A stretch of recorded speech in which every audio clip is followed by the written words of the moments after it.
मुसलमान बताओ जो उस मुसलमान के खिलाफ में प्रदर्शन कर दिया हो, आंदोलन कर दिया हो। वैसी आज सबसे बड़ा मौलाना है, मौलानाओं का भी मौलाना है, उसने भी उस पुरुला में हिंदुओं के खिलाफ जहर उगला। उसने एक बार भी नहीं कहा नहीं कि वो जो मुसलमान लड़का अपहरण किया था वो दोषी था, उसको प्राणदंड मृत्युदंड देना चाहिए। एक भी मुसलमान अगर उस मुसलमान के खिलाफ खड़ा होता तो मैं मानता कि हमारी बेटी के लिए उनके मन में कोई जगह थी, लेकिन नहीं, उनके धर्म में नहीं है। वो तो उसको मिशन, उसको टारगेट दिया गया था। वो टारगेट अगर सफल हो जाता तो उसको पुरस्कृत किया जाता, असफल हो गया तो मुंह में चुप्पी, मुंह में। और साजिश उसको कश्मीर बनाने की है। मैं बार बार इसी का विरोध कर रहा हूँ कि उत्तराखंड मेरे जीते जी कश्मीर नहीं बन पाएगा, क्योंकि उत्तराखंड में गंगा ने हमको बुलाया है उत्तराखंड को इस्लाम मुक्त करने के लिए, और वो प्रक्रिया मेरे जाते ही शुरू हो गई थी। जब मैं वहाँ स्थापित हुआ तो सबसे पहले हमने वेरिफिकेशन ड्राइव चलाया, जिसमें 3,20,000 रोहिंग्या ने कहा था कि ये जो पॉपुलेशन बम है हमारा, वही दुनिया पे भारी पड़ेगा, पूरा देश इस्लामिक बन जाएगा। वो काम पूरी दुनिया में चल रहा है। आप देखिए, देखते देखते 54 वर्षों में 57 इस्लामिक देश हो गए। क्या भारत 225 करोड़ हिंदुओं के पास एक भी देश है? 70 लाख यहूदियों के पास भी एक देश है जिसका नाम इजराइल है। 128 देश ईसाइयों के देश हैं, लेकिन 225 करोड़ हिंदुओं का एक भी देश नहीं है। भारत के 9 राज्यों में अल्पसंख्यक है, लक्षद्वीप सहित कई ऐसे राज्य हैं जिसमें एक का मजार का किया। उत्तराखंड में 20,000 मजार है, उसमें से 500 मजार अभी सरकार ने हटाया है।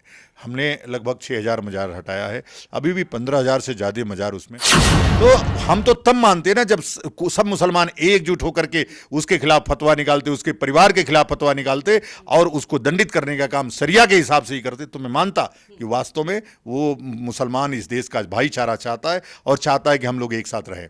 बिल्कुल नहीं, पूरा मुसलमान दारुल हरब को दारुल इस्लाम में बदलने में लगा हुआ है, और एक एक बच्चा उनका काम कर रहा है। हम नारा देते हैं हम दो हमारे दो, उनका नारा है हम दो हमारे। काफिर वाजिबुल कत्ल है। कोई व्यक्ति आपके चाकू लेके दौड़ाएगा तो आप उसके सामने हाथ जोड़ो, आप खड़े मत होइए। और मैं फिर से कहता हूं, यह मरती हुई जो हिंदू नस्ल है वह बचाने का एक ही तरीका है, कुछ 2-2.5 लाख युवाओं को एक होकर के युद्ध लड़ने की तैयारी करनी पड़ेगी।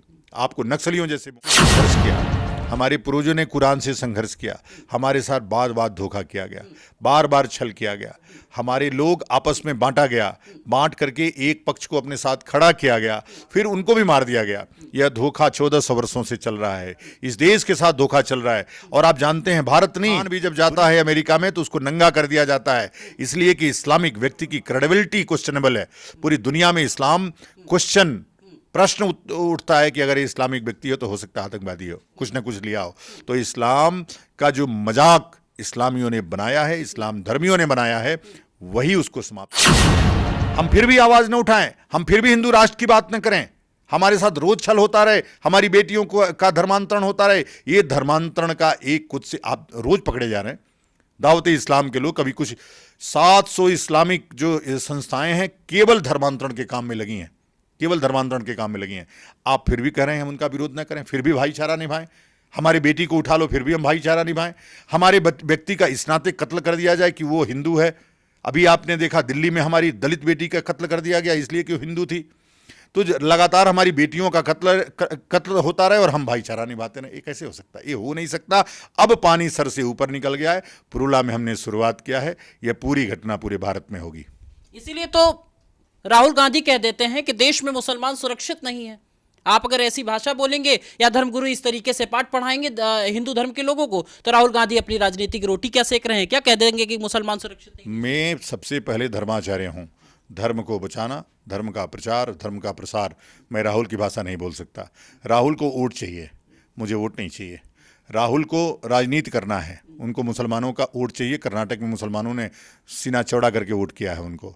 पूरे देश में वो वैसे ही गजवाए हिंद बनाना चाहते हैं और चाहते हैं। उनके दादा ने अपने प्रधानमंत्री बनने के लिए नेहरू ने पाकिस्तान बनवा दिया कि अगर जिन्ना यहाँ रहे तो जिन्ना प्रधानमंत्री बन जाएंगे, इसलिए बंटवारा हो, इसके पक्ष में नेहरू खड़े थे हमेशा से। और आज वही राहुल गांधी, उन्हीं का खून है ना उनके शरीर में।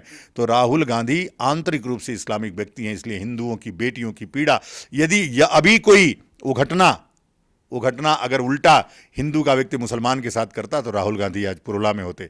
लेकिन एक भी कांग्रेसी पुरुला में बेटी के पक्ष में खड़े नहीं हुए, एक भी दूसरी पार्टी के लोग, यहां तक कि भाजपा के लोग भी एक भी पार्टी का व्यक्ति कोई अपना आधिकारिक स्टेटमेंट उस बेटी के पक्ष में नहीं दिया है।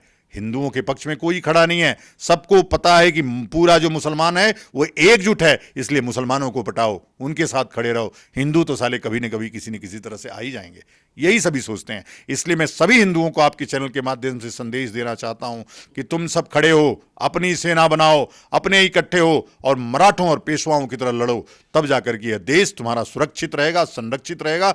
भारत कृष्ण की भूमि है, भारत राम की भूमि है, भारत परशुराम की भूमि है। यहां पे हम अल्लाह की भूमि इसको कतई नहीं बनने देंगे। ये संवैधानिक विचार है क्या? इससे तो आपस में द्वेष भावना बढ़ जाएगी। संविधान जो हमारा संविधान है वो केवल द्वेष फैलाने का ही ग्रंथ है। हमारी गीता से महान नहीं हो सकता वो। हम रामायण को मानने वाले, हम गीता को मानने वाले, महाभारत को मानने वाले, हम वेद को मानने वाले हैं। संविधान क्या चीज़ है? संविधान अभी 75 वर्ष पुरानी ग्रंथ है, उसको कौन पूछता है? जिसमें 400 संशोधन हो चुका है। अभी जब तक कानून का राज है, जब हम उसका आदर कर रहे हैं, जिस दिन हम अपने पे आएंगे, हम इस संविधान की किताब को पानी में बहाएंगे और मनुस्मृति यहाँ लागू करेंगे।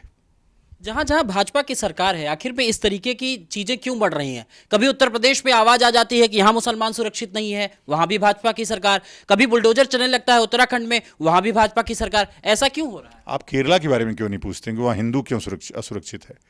आप बंगाल के बारे में क्यों नहीं पूछते कि वहाँ हिंदू क्यों असुरक्षित है? आप राजस्थान के बारे में क्यों नहीं पूछते कि रोज हिंदू क्यों काटा जा रहा है? आप कश्मीर के बारे में क्यों नहीं पूछते कि आज भी वहाँ बम क्यों चल रहे हैं?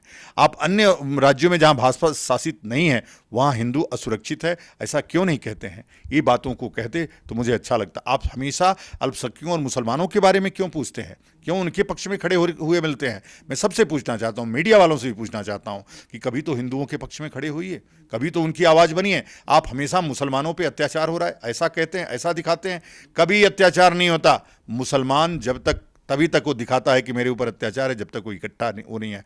सीए लागू हो पाया, किसान बिल लागू हो पाई, ये सब के पीछे अभी जो खालिस्तानी मूवमेंट चल रहा है, ये पूरा मूवमेंट के पीछे केवल और केवल वही है। अभी जो भीम यानी चल रहे हैं, मैंने चंद्रशेखर रावण जैसे लोग जो चल रहे हैं, सब इस्लामिक जकात के फंड से उनका पूरा आंदोलन चल रहा है।